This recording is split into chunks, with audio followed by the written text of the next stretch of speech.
말씀을 듣는 시간입니다. 오늘 하나님께 주신 말씀은요, 신약성경 에베소서 4장 17절로부터 27절까지 말씀입니다. 에베소서 4장 17절로 27절까지 말씀, 제가 가진 성경으로는 신약 314면에 있습니다. 한 절씩 교독 후에 마지막 절을 같이 합독합니다. 17절입니다. 그러므로 내가 이것을 말하며 주 안에서 증언하노니 이제부터 너희는 이방인이 그 마음에 허망한 것으로 행할 것 같이 행하지 말라.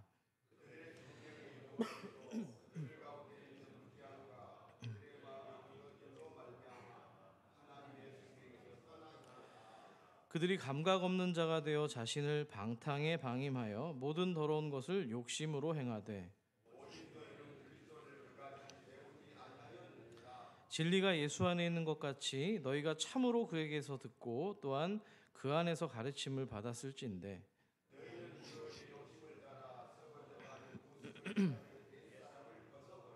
오직 너희의 심령이 새롭게 되어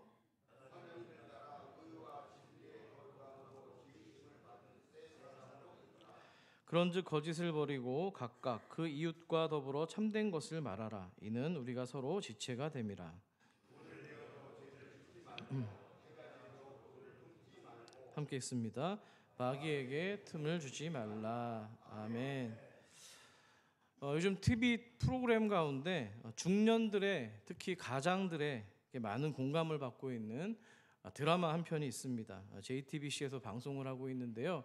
제목이 좀 깁니다. 서울 자가의 대기업 다니는 김 부장 이야기입니다. 어쩜 우리 성도님들 중에서도 비슷한 분이 있을지 모르겠는데요. 제목만 들어도 이 김 부장이 어떤 사람일지 대략 감이 옵니다. 김 부장은 겉보기에 모두가 부러울 만한 조건을 갖추고 있습니다. 회사도 대기업입니다. 직급도 부장인데 조금 있으면 이사로 승진합니다. 고급 세단 승용차에다가 서울입니다. 자기 명의로 된 아파트까지 있습니다. 누가 봐도 성공한 사람의 조건을 갖추고 있는 것이죠. 그렇게 되기까지 얼마나 힘들었겠습니까? 입사에서부터 말단부터 지금까지 열심히 살았을 겁니다.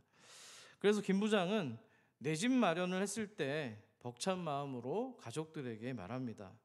여보, 아들아, 이 집은 말이야, 내가 가진 걸 다 쏟아부은 내 인생의 트로피야. 이렇게 감격적인 말로 고백을 하는 거죠. 자기 집이니 얼마나 좋겠습니까? 저도 신혼 때 지하에서 살다가 임대 아파트 이제 9층에 있는 햇빛이 잘 드는 집으로 오게 됐는데 얼마나 좋은지 그냥 대자로 누워서 아내와 기쁨을 나눴던 기억이 있습니다. 임대도 그런데 자가입니다. 서울입니다. 얼마나 좋았겠어요.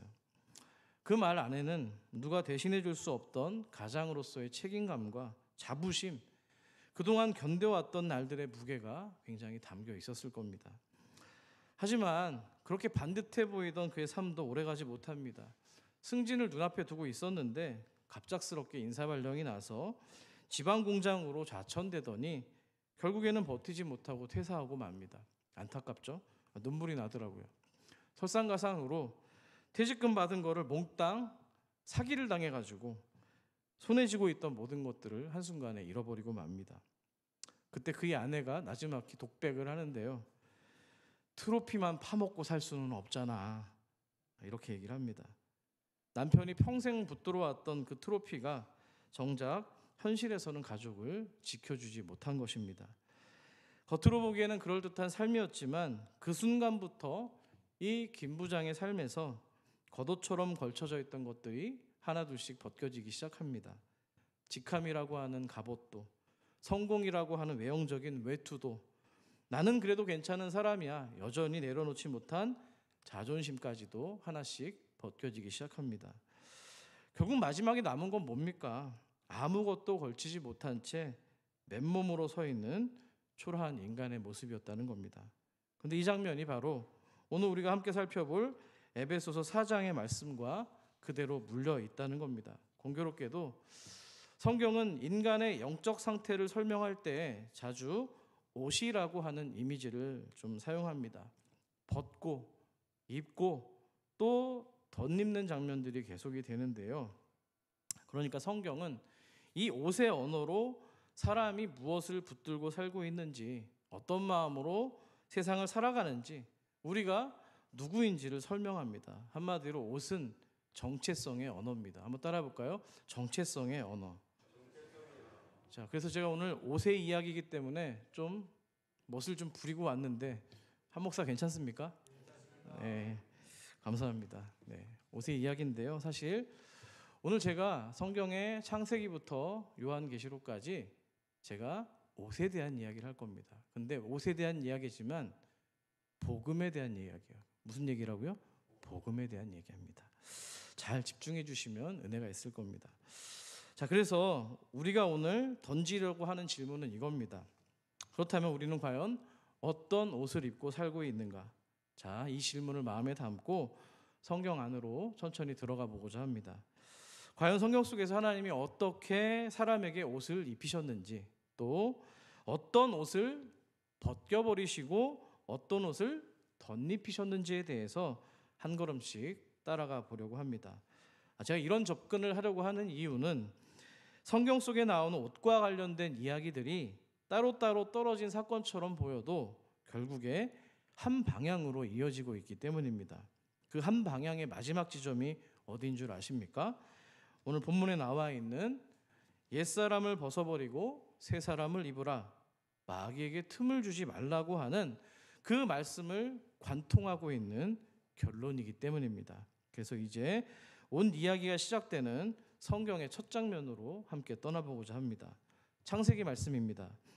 아담과 하와가 선악과를 먹었습니다. 성경은 이렇게 기록을 합니다. 7절 상반절을 여러분 한번 읽어주십시오. 시작. 아멘. 여기서 말하는 눈이 밝아졌다는 말은 뭔가 새로운 지혜가 생겼다는 게 아니고요. 그동안 하나님의 말씀, 하나님을 기준 삼고 있던 그 마음이 이제는 내 생각, 내 판단으로 돌아서기 시작했다는 것을 의미합니다. 그렇습니다. 죄는 이렇게 찾아오는 거예요. 하나님과 함께 있을 때는 아무런 문제가 없었던 것들이 갑자기 문제로 다가오기 시작합니다. 그리고 그 틈을 타고서 우리에게 수치와 두려움이 찾아오기 시작합니다. 자, 결국에는 그 수치와 두려움 앞에서 우리가 보이는 반응은 숨고 싶은 마음입니다. 어떤 마음이라고요? 숨어버리고 싶은 거예요. 그래서 아담과 하와가 가장 먼저 한 일이 뭘까요? 나머지 7절 하반절을 읽어주십시오. 시작. 자기들이 벗은 줄을 알고 치마로 삼았더라. 아멘. 자, 여기서 중요한 교훈을 한 가지 얻을 수가 있습니다.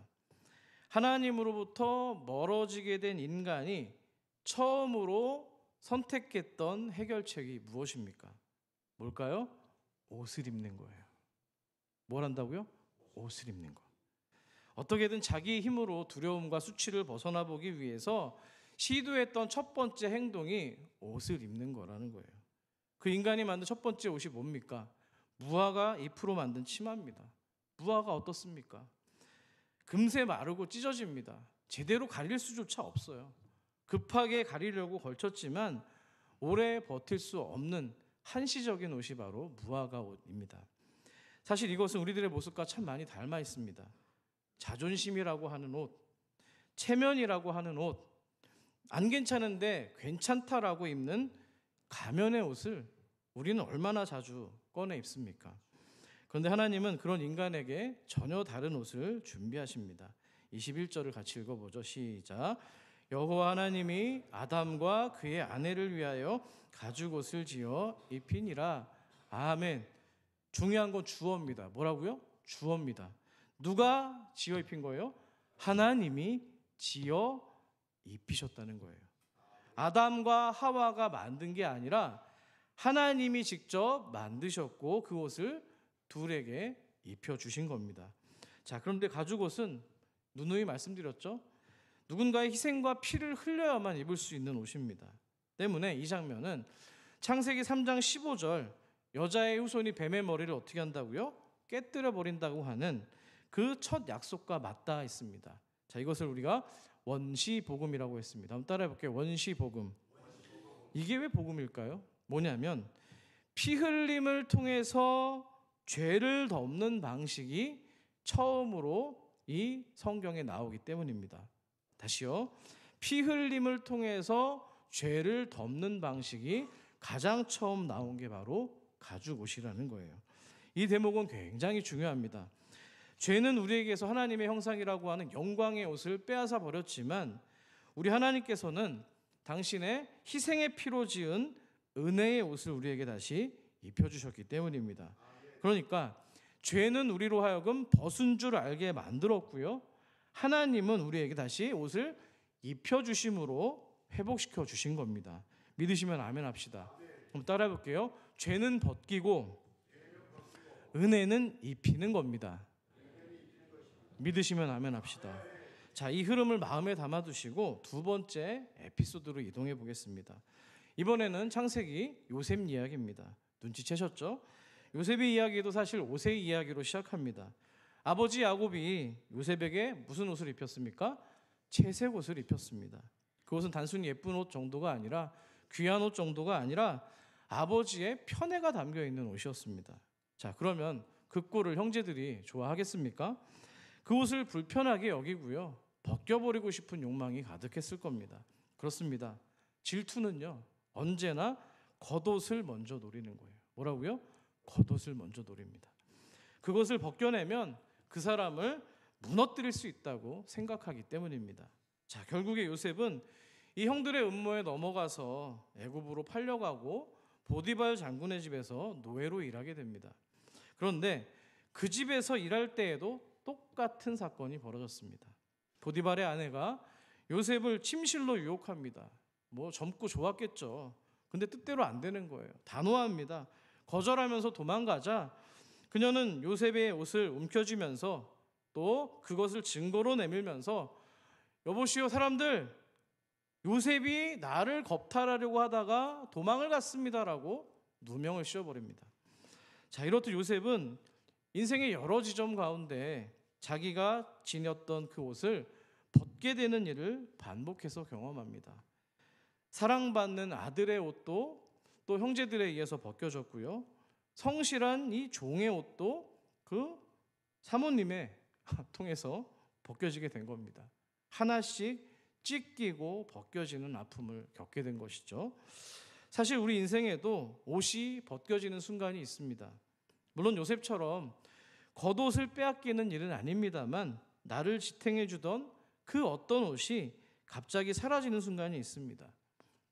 애써 오랫동안 지켜왔던 나의 명예가 실추되었을 때, 정직하게 살아왔던 나의 인생이 누군가의 모함이나 오해 때문에 한마디에 흔들려 버리게 될 때, 나를 지탱해왔던 소중한 어떤 인간관계, 인맥이 갑자기 무너져 버릴 때, 그 순간 우리는 그렇다면 내가 그동안 붙들고 있던 이 옷은 무엇이었던가 허탈해지기 시작합니다. 어쩌면 요셉도 그랬을 겁니다. 자기가 걸치고 있던 겉옷이 하나씩 벗겨질 때마다 인생이 추락하는 것처럼 느꼈을 겁니다. 하지만 성경은 그렇게 벗겨지는 장면만 이야기하고 있지는 않습니다. 사람이 벗긴 옷이 아무리 많다고 할지라도 하나님이 요셉에게 입혀두신 보이지 않는 옷이 벗겨지지 않았기 때문입니다. 자, 여러분, 요셉이 걸쳤던 보이지 않는 옷이 혹시 어떤 옷인지 궁금하지 않습니까? 궁금하시면은 고개를 좀 끄덕끄덕 해주시거나 네라고 좀 대답을 해주십시오. 궁금하지 않습니까? 네, 재밌지 않습니까? 이렇게 피드백을 서로 주고받으면 좋잖아요. 자, 창세기 39장 2절과 또 21절에 그 힌트가 나와 있는데 이어서 같이 읽어볼게요. 시작. 여호와께서 요셉과 함께 하심으로 여호와께서 요셉과 함께 하시고. 아멘.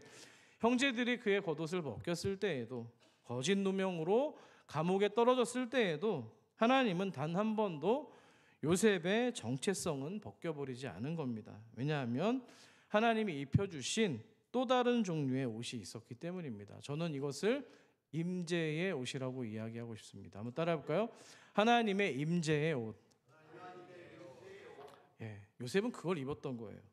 사람들은 겉옷을 통해서 어떤 사람을 정의하려고 합니다. 어떤 메이커를 입었는지, 어떤 가격의 고급 원단을 썼는지 그것으로 판단합니다. 그렇지만 하나님은 당신의 임재를 통해서 성도를 바라보신다는 거예요. 아멘이십니까? 사람들은 그래서 그 겉옷, 누군가에 걸쳐 있는 옷을 벗겨내기만 하면 저 사람은 끝난 인생이야, 끝장이야 라고 말하지만, 하나님은 설령 그런 순간이 찾아와도 그 자리에서, 넘어진 자리에서도 나는 너와 여전히 함께 네 곁에 있다라고 말씀해 주시는 겁니다. 자, 그런데 요셉 한 사람에게만 임하셨던 그 임재의 옷은 사실 하나님께서 당신의 백성 전체에게 주고자 하셨던 은혜의 옷이었다는 거예요. 그래서 성경은 자연스럽게 우리를 요셉이라고 하는 한 사람의 이제 이야기에서 공동체라고 하는, 또 공동체가 하나님을 만나는 자리로 옮겨가기 시작합니다. 그 자리는 다름 아닌 구약의 성소라고 하는 공간인데요. 성소는 뭡니까? 거룩한 장소예요, 말 그대로. 왜 거룩합니까? 하나님이 임재하시기 때문이죠. 아멘이십니까? 예. 근데 그 임재, 하나님의 임재를 가장 가까이에서 경험하는 한 사람의 인물이 있었습니다. 누굴까요? 대제사장입니다. 그래서 하나님께서는 특별히 대제사장이 입는 옷을 통해서 당신 하나님이 어떤 하나님이신지, 또 하나님께서 어떻게 우리들 가운데 거하게 되시는지에 대해서 우리가 눈으로 볼 수 있도록 설명해 주십니다. 그래서 출애굽기 28장을 보시면 하나님께서 제사장의 옷을 만들 때 명령이 상세하게 기록되어 있는데요. 시간 관계상 다 읽을 수는 없고요. 설명을 드리면 어쨌든 귀한 옷감으로 옷을 짜야 되는 거잖아요. 금실이 사용됐고요. 청색실과 홍색실이 사용이 됐습니다. 이게 왜 귀했을까요? 당시에는 어떤 염료가 굉장히 구하기 어려웠던 시대입니다. 귀하고 너무나 비쌌던 물건입니다. 금실, 청색실, 홍색실, 또 가는 배실, 이런 것들을 정교하게 짜내서 영화롭고 또 아름답게 만들라고 명령을 하십니다. 중요한 건 그 옷을 대제사장이 디자인한 것이 아니라, 솜씨 좋은 장인이 만든 게 아니라 하나님이 직접 디자인하고 또 그렇게 만들도록 명령하셨다는 겁니다. 자, 그러면 창세기부터 뭔가 지금 하나의 여러분들 끈이 지금 이어지고 있으면 여러분들이 생각을 하셔야 되는 거예요. 뭘 알 수 있냐면, 거룩은 내가 만든 옷이 아니라 하나님이 입혀주신 옷이라는 겁니다. 아멘이십니까? 아멘이시죠? 거룩이 뭐예요? 하나님과 관계를 맺는 거예요. 동물의 짐승을 잡아서 가죽 옷으로 옷을 만든 것도 결국엔 뭐예요? 하나님께 관계를 회복하기 위한 어떤 밑그림 아닙니까? 중요한 원리가 담겨 있는 거예요. 자, 그림을 좀 보시면 좋겠습니다. 제사장의 옷입니다. 화면을 통해서 보실까요? 자세하게 좀 설명이 보이시지는 않을 텐데 되게 견고하게 이루어진 거예요.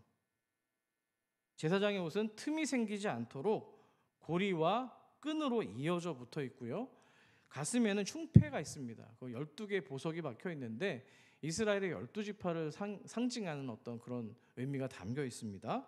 또 앞치마와 같은 에봇이라고 하는데 그것들이 서로 떨어지지 않도록 연결되어 있는 거예요. 겉옷과 속옷 사이에 헐렁한 공간이 없도록 촘촘하게 아주 내구성 있게 묶여져 있습니다. 그렇습니다. 하나님이 입히시는 옷은, 제사장의 옷은, 다시 말해 거룩한 옷은 헐거운 틈을 허용하지 않는 겁니다. 그 말은 다시 말해서 성소, 즉 하나님이 임재하시는 곳과 백성을 있는 자리에 틈이 생기면 안 된다는 겁니다. 따라서 제사장의 옷은 거룩을 지켜주고 있는 울타리와 같은 겁니다. 틈을 허락하지 않는 하나님의 거룩이 담겨 있는 상징인 거예요. 아멘이십니까? 그러니까 우리가 뭘 알 수 있냐면, 한 발 더 나아가 본다면, 거룩은 우리가 뭔가 애를 쓰고 잘 지켜서 생겨나는 것이 아니라 하나님이 마련해 두신 질서 안에 있을 때 비로소 안전하게 유지가 된다는 겁니다. 믿으시면 아멘 합시다. 자, 그런 측면에서 제사장의 옷은 오늘 본문 에베소서 4장 27절을 떠올리게 합니다. 한번 읽어볼까요? 시작. 마귀에게 틈을 주지 말라. 틈이라는 말 공간입니다. 거하는 곳을 의미합니다. 뭐예요? 그러니까 마귀에게 공간을 내어주지 말라는 거예요. 그러니까 제사장의 옷이 괜히 정교한 게 아닌 겁니다. 어딘가 벌어져 있는 틈으로 다른 악한 영이 끼어들지 못하도록, 악한 마귀의 말이 들려지지 않도록 촘촘하게 묶여 있고 겹쳐 있고 고리와 또 끈으로 이어붙이는 구조로 되어 있다는 거예요. 이것이 바로 우리가 새 사람을 입었다는 의미입니다. 내 마음과 또 여러분의 생각과 감정의 틈새 사이로 악한 영이 들어와서 자리 잡지 못하도록 하나님이 설계하신 옷으로 입는 겁니다. 아멘이세요? 마귀가 우리를 붙잡고 늘어질 정말 실밥 하나 남기지 않는 삶, 그것이 바로 성경이 말하는 새 사람을 입는 삶인 줄 믿습니다. 자, 그런데 성경은 여기서 한 걸음 더 깊이 들어갑니다. 옷의 문제가 단순히 어떤 비유와 상징에 대한 얘기가 아니라 실제로 우리가 살고 있는 삶에서 영적 전쟁이 벌어지는 치열한 전투의 현장임을 보여주기 때문입니다. 그 전쟁이 가장 선명하게 드러내는 말씀이 오늘 본문 스가랴 구약 3장에서 기록되어 있는데요. 대제사장 여호수아가 등장합니다. 구약에서 12지파 또 이 가나안 땅으로 들어가는 그 여호수아가 아니고요. 대제사장 여호수아, 동명이인입니다. 자, 이 여호수아가 천사 앞에 섰는데 성경이 이렇게 말하고 있습니다. 3절을 여러분 읽어주십시오. 시작.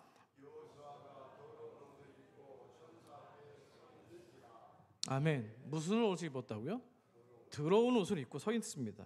자, 그때 바로 옆에서 사단이 있었는데요. 사단이 여호수아를 대적합니다. 대적한다는 말은 뭐예요? 고발하다, 참소하다. 법정에 가시면 검사가 죄인의 잘못을 낱낱이 판사에게 고하지 않습니까? 그 역할을 사단이 하고 있는 거예요. 이런 의미예요. 보십시오, 하나님, 판사님, 이 사람은 더러운 인간입니다. 죄를 많이 졌어요. 이 사람은 더러운 제사장이에요. 이 사람은 더러운 목사예요. 그렇기 때문에 주님의 일을 감당할 자격이 없는 사람입니다. 삿대질을 하면서 사단은 지금 여호수아의 죄와 더러운 것을 참소하면서 고발하고 있는 겁니다. 여기서 우리가 무엇을 알 수 있을까요?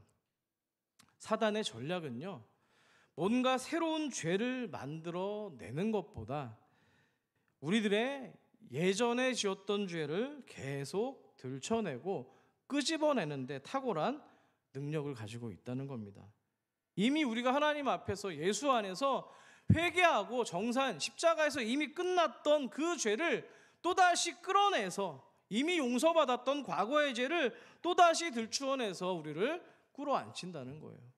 나는 이미 십자가의 예수와 함께 못 박혀 죽은 인생인데, 무덤에서 장사가 된 인생인데, 굳이 꾸역꾸역 내 무덤을 찾아 들어가서 관뚜껑을 열고 죽었던 내 자아를 끌어안고 다시 내가 또 침체에 빠진다는 겁니다. 우리 이 짓을 얼마나 너무 많이 합니까?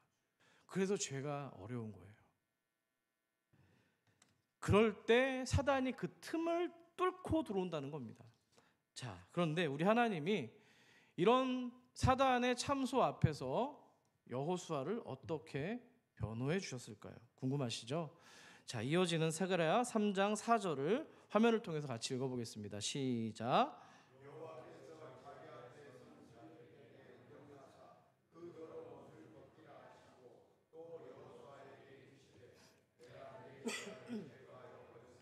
내게 아름다운 옷을 입히리라 하시기로.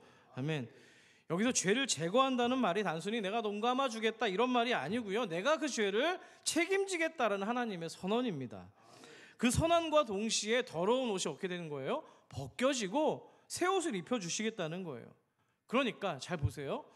사단의 입을, 사단의 참소를 멈추게 하는 거는 지금 제사장 여호수아의 어떤 성숙함이나 노력이나 어떤 하나님께 잘 보이기 위한 행동이나 변명이 아니라 하나님께서 말씀하신 선언과 그 선언에 따른 옷의 교체라는 사실입니다.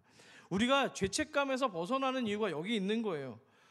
내가 충분히 괜찮은 사람이 되었기 때문에 벗어나는 게 아니라, 내가 어떤 예물을 많이 드렸기 때문에, 봉사를 많이 했기 때문에, 교회에 많이 한 번도 빠지지 않았기 때문에 우리가 죄책감에서 벗어나는 게 아니라, 너의 죄는 내가 책임졌노라 말씀하시는 그 하나님의 선포와 음성이 우리 마음에 더 크게 들릴 때 이루어주게 되는 줄 믿습니다.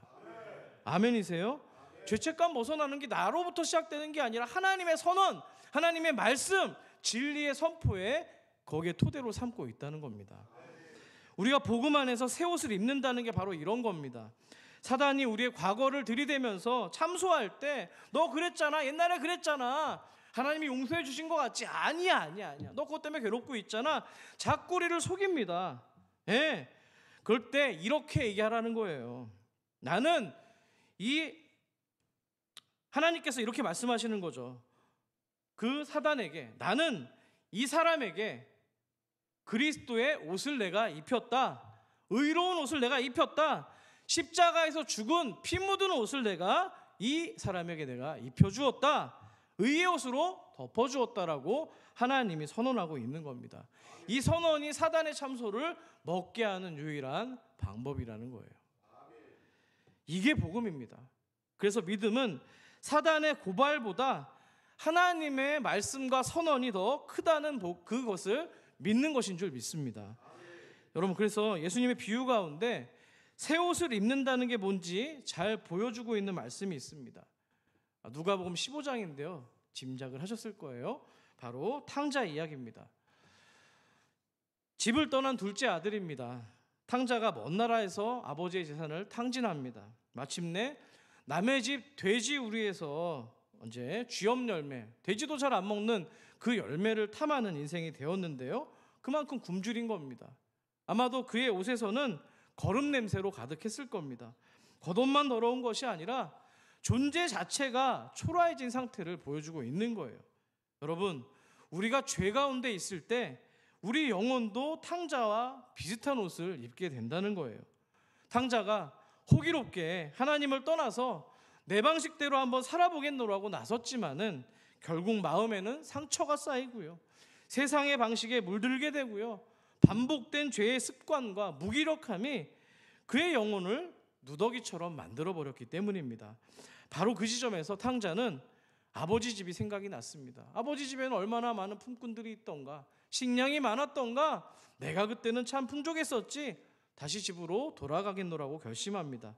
그런데 낯짝이 좀 불편한 거잖아요. 그래서 아버지 앞에 섰을 때 이렇게 말하려고 연습합니다. 나를 아들이라고 여기지 마시고 그저 품꾼의 하나로만 여겨주십시오.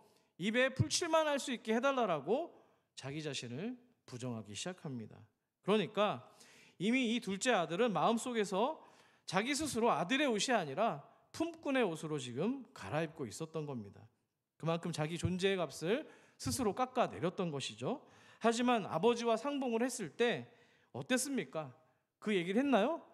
꺼내려고 했는데 이미 아버지께서는 끌어안아 주시고 그의 말을 끝까지 듣지도 않으시고 이렇게 말씀합니다. 누가복음 15장 22절을 같이 읽어볼게요. 시작.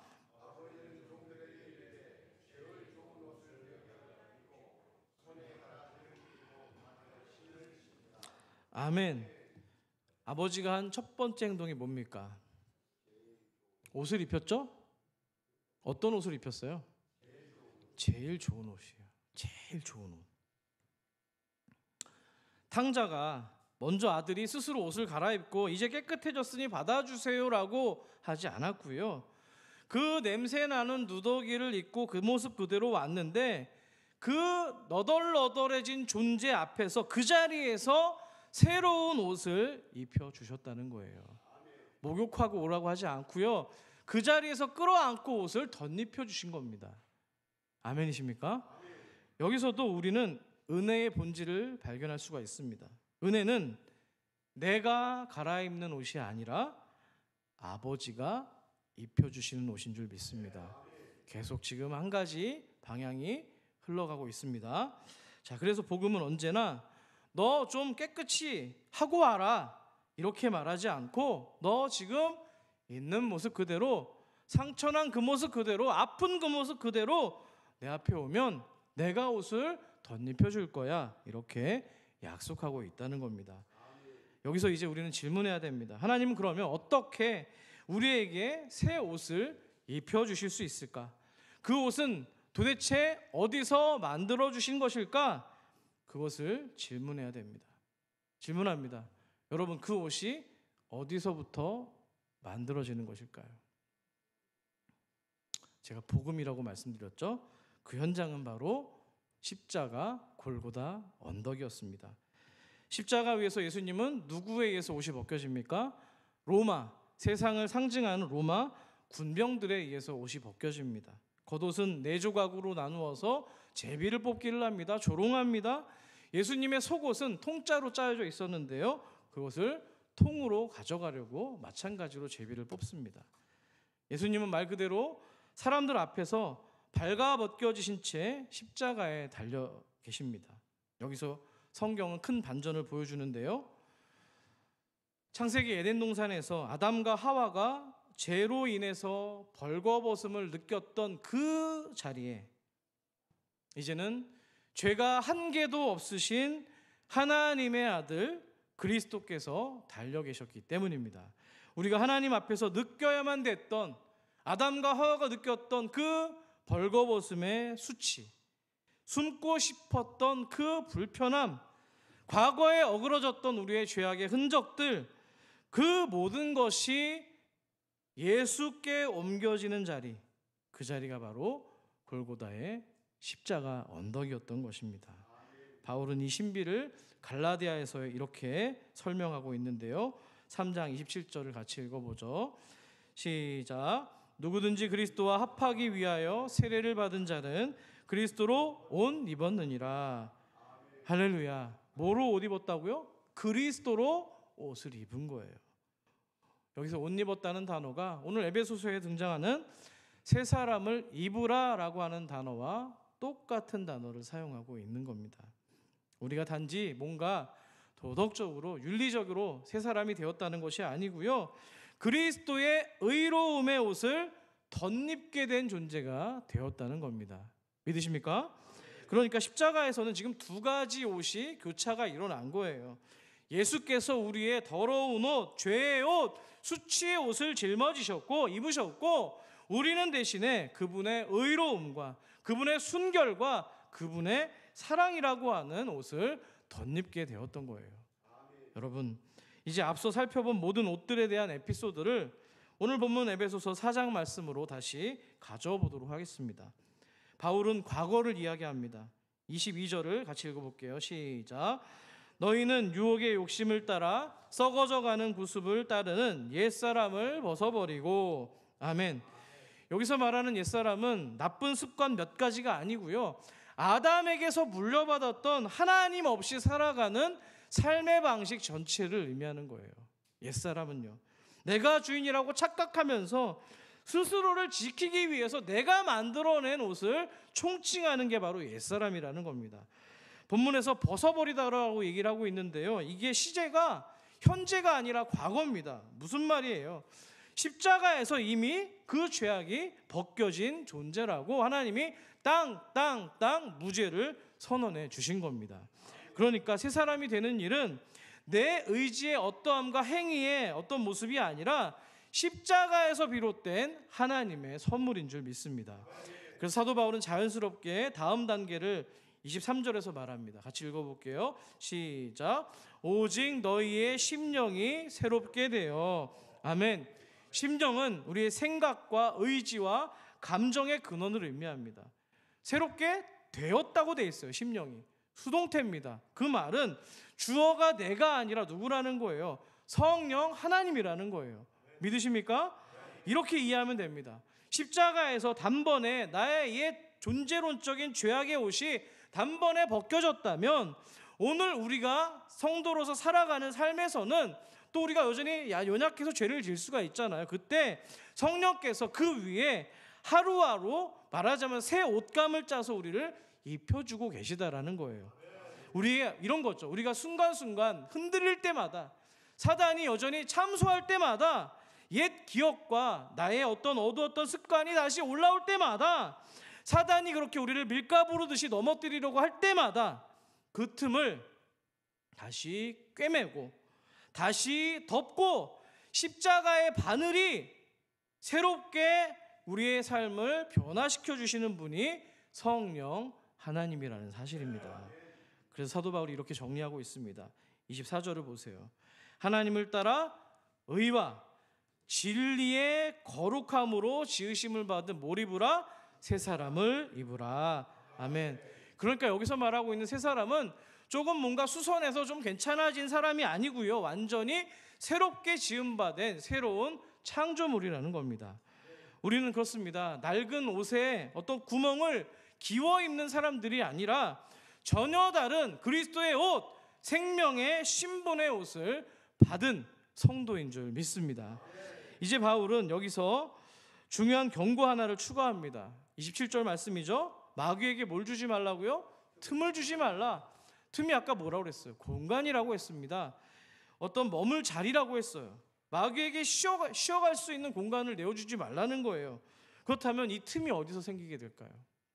오늘 본문 또 25절부터 이하 나와 있죠. 거짓말, 오래 품었던 분노, 도둑질, 더러운 말, 성령을 근심하게 하는 태도, 이 모든 것들이 여러분의 옛사람의 옷자락을 다시 꾸역꾸역 끌어당기는 행위라는 겁니다.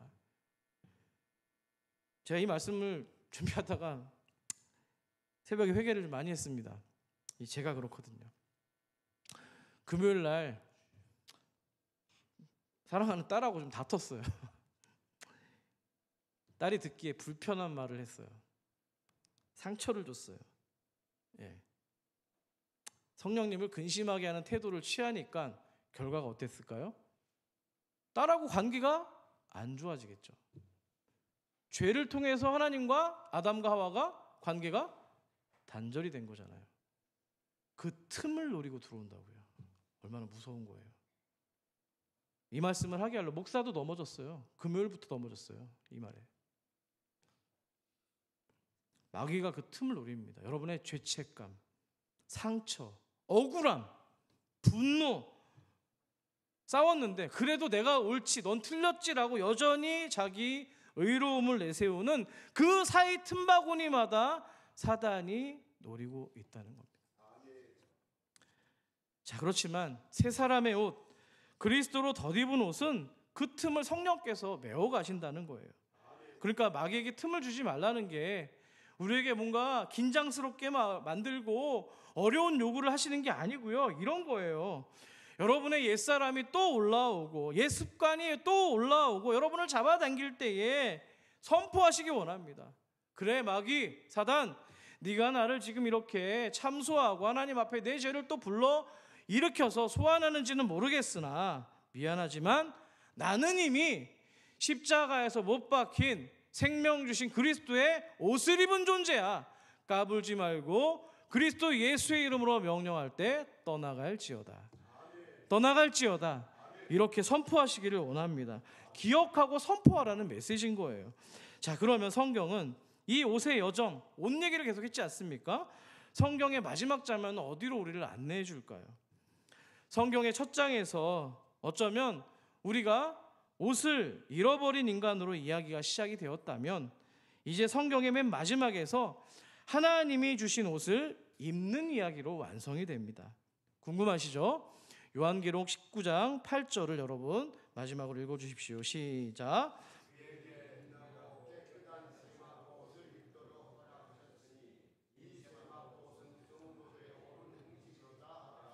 아멘. 자, 무슨 장면입니까? 어린 양의 혼인잔치입니다. 전국잔치입니다. 그래서 그곳에서는 신부는 빛나고 깨끗한 모를 입으래요. 세마포 옷을 입고 있다고 기록합니다. 그런데 8절 하반절을 보니까 세마포가 뭐라고 되어 있어요? 성도들의 옳은 행실이라고 되어 있어요. 자, 여기서 조직신학적인 어떤 질문이 생겨날 수 있습니다. 목사님, 구원은 나는 분명히 하나님의 은혜로 주신 믿음으로 가능하다고 배웠는데요. 여기서는 왜 성도들의 행실이 옷이라고 설명을 하고 있는 거예요? 그 옷을 입고 천국 가는 겁니까? 의문을 제기할 수 있습니다. 그 말의 의미는 이런 겁니다. 마지막 날 입고 서게 될 그 세마포의 옷은 단순히 내가 잘 살았다라고 하는 내 어떤 행동을 통해서 얻게 된 옷이 아니라 하나님께서 저와 여러분 성도에게 입혀주신 의로운 옷, 그리스도의 의로움이 저와 여러분의 삶 가운데 말과 행동에 전체적으로 스며들어서, 다시 말해서 신학용어로 성화, 거룩하게 되어서 시간이 지나면서 눈에 보이는 열매로 드러난 모습이라는 거예요. 아멘이십니까? 쉽게 얘기하면 이거예요. 예수 그리스도를 통해서 믿음으로 말미암아 하나님의 자녀가 되었는데, 자녀가 되었기 때문에 말씀대로 살기 위해서 노력하고 정말 분투하고 성령님을 의지해 나아갈 때 점점 더 하나님의 형상을 닮은 열매의 모습으로 드러나게 된다는 것을 세마포를 입은 것으로 묘사하고 있는 겁니다. 자, 결국까지 지금까지 말씀드렸던 가죽 옷을 입히신 하나님, 요셉과 함께 하신 임재의 옷, 제사장의 거룩했던 옷, 여호수아에게 새 옷을 입히신 하나님, 탕자에게 제일 좋은 옷을 입힌 아버지, 십자가에서 우리 대신 벌거벗으신 예수님, 그리고 마지막 날 신부에게 세마포를 입히시는 어린 양, 이 모든 이야기가 오늘 에베소서 4장 한 구절로 모인다는 겁니다. 옛사람을 벗어버리고 심령으로 새롭게 되어 새 사람을 입으라, 마귀에게 틈을 주지 말라는 것으로 결론되어지기 때문입니다. 말씀을 맺습니다.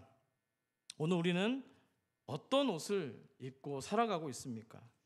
사람들에게 보이기 위한 옷, 강한 척하기 위한 옷, 서운함을 가리기 위한 두꺼운 외투, 상처를 받았으면서 아닌 양 숨기기 위한 어설픈 웃음의 가면. 그 옷들은 겉으로는 멀쩡해 보일지 모르지만 속에서는 바람이 들어오고요, 그 작은 틈 사이로 두려움과 분노가 스며들어서 우리들을 얼마나 고단하게 만들 때가 많았습니까? 하지만 복음은 말합니다. 옛 옷을 벗으라는 얘기는 너를 꾸짖기 위함이 아니라 너를 살려주려고 하는 이 아버지의 마음이요 부르심이란다 말씀하고 있습니다. 여러분, 오늘 주님께서 여러분에게 가까이 찾아오십니다.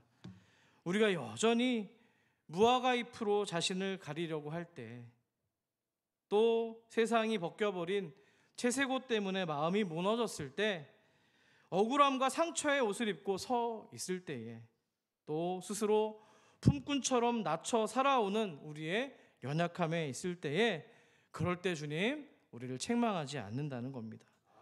얘야, 내가 너를 위해 내 독생한 아들을 보내서 너의 모든 죄를 제거해 두었단다.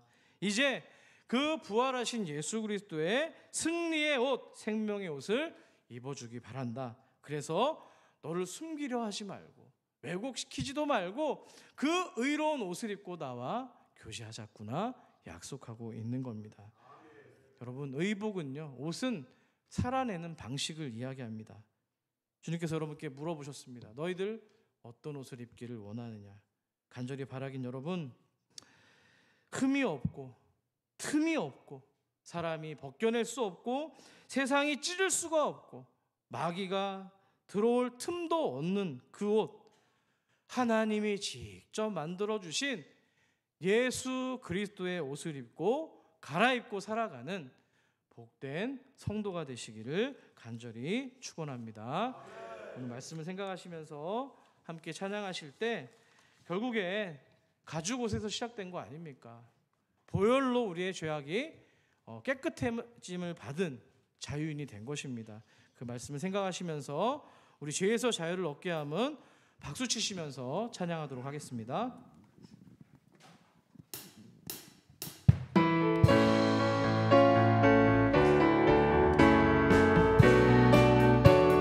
죄에서